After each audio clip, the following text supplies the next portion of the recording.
there's a difference between what you perceive, perception, and reality. Okay. Sometimes the human senses have limitations. So what you perceive before you approach a reality might be different when you experience that reality. And that's why advertisers will play on the audience perception, the ability to perceive something. They will present a product in certain manner to entice you to approach reality. And they might approach reality on experiencing the reality and say, no, this is not what I thought it was. Just like a beautiful woman packages herself and appear in certain way, and they judge her in certain ways.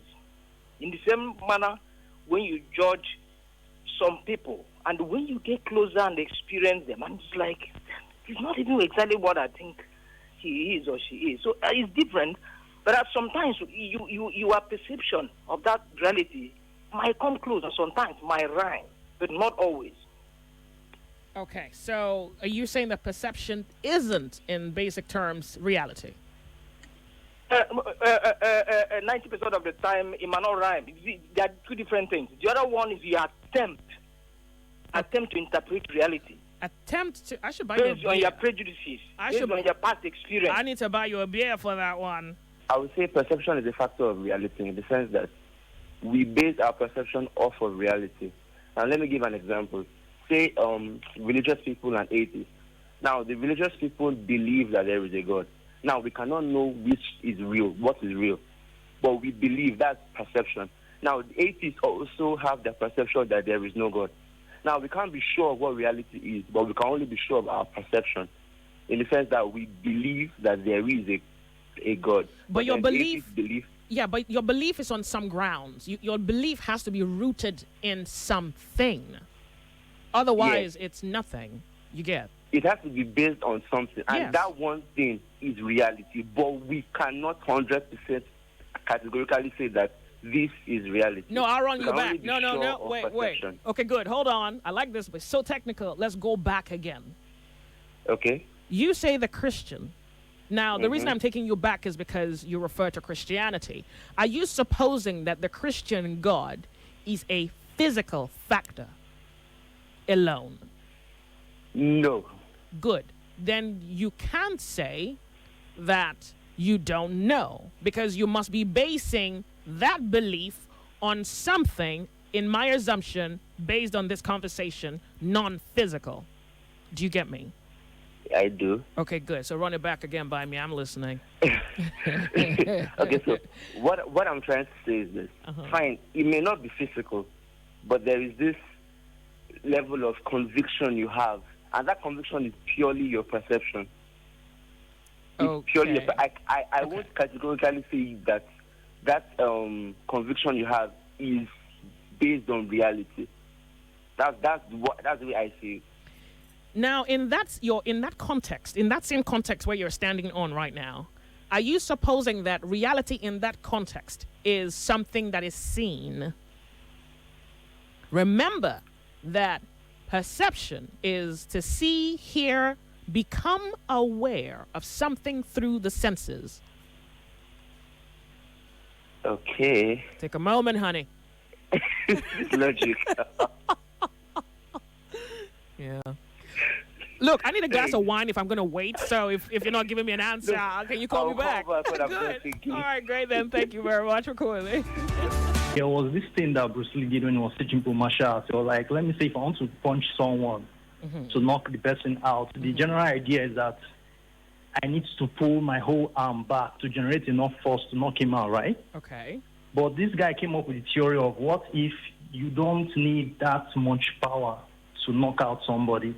You can actually do it from, he called it 1-inch punch. All you need to do is you generate the entire energy from your body, from within your legs. Yourself, yeah. Yeah.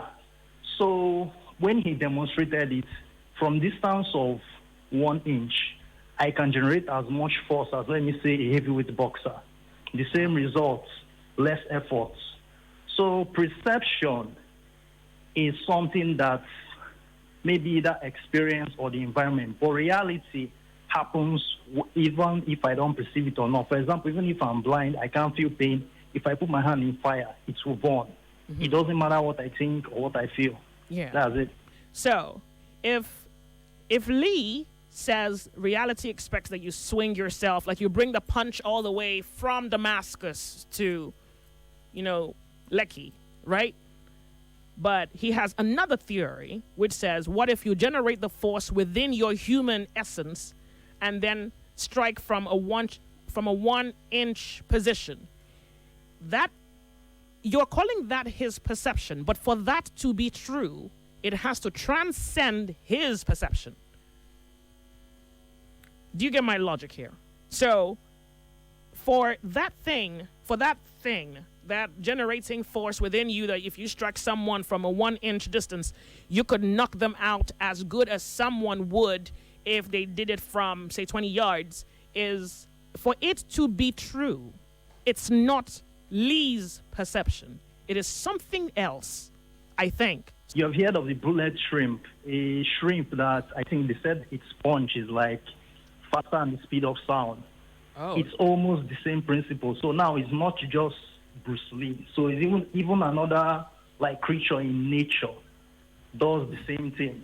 Wait. Wait. Hold on a second. You called it a principle. Yeah, what I'm saying is if it's a principle, then it's beyond perception, therefore. Yeah, so what I mean is like, let me say perception might be, for me, is like something that can be possible, is not proven. But once it's something that can happen, whether you believe it or not, it's no longer perception, it's reality. Okay. So Bruce Lee, at first, when he was telling them about it in theory, it was perception. But when he could demonstrate it and teach other people to demonstrate it, it's no longer perception, it's reality. Okay. That's my point. So reality happens either you accept it or not.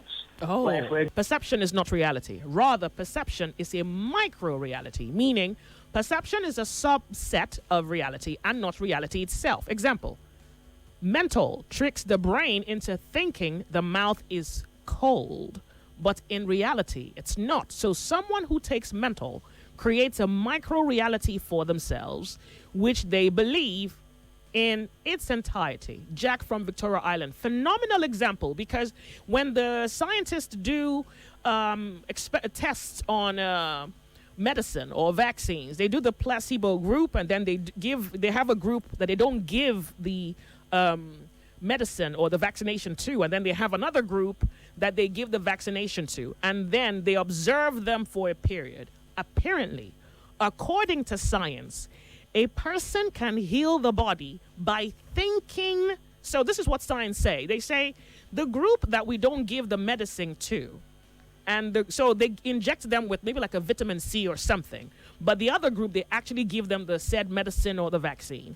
So the people who get the vitamin C, in their mind, they think that they have gotten the medicine. And so what science does is to see how much of the mind can inform the healing of the human body.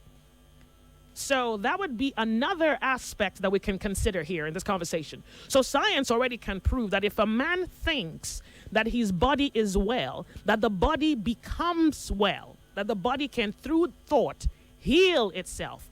And so the question is, what kind of perception can, in the case of medicine, which I'm trying to reference here, can induce recovery from sickness or healing or restoration of vitality to a human body?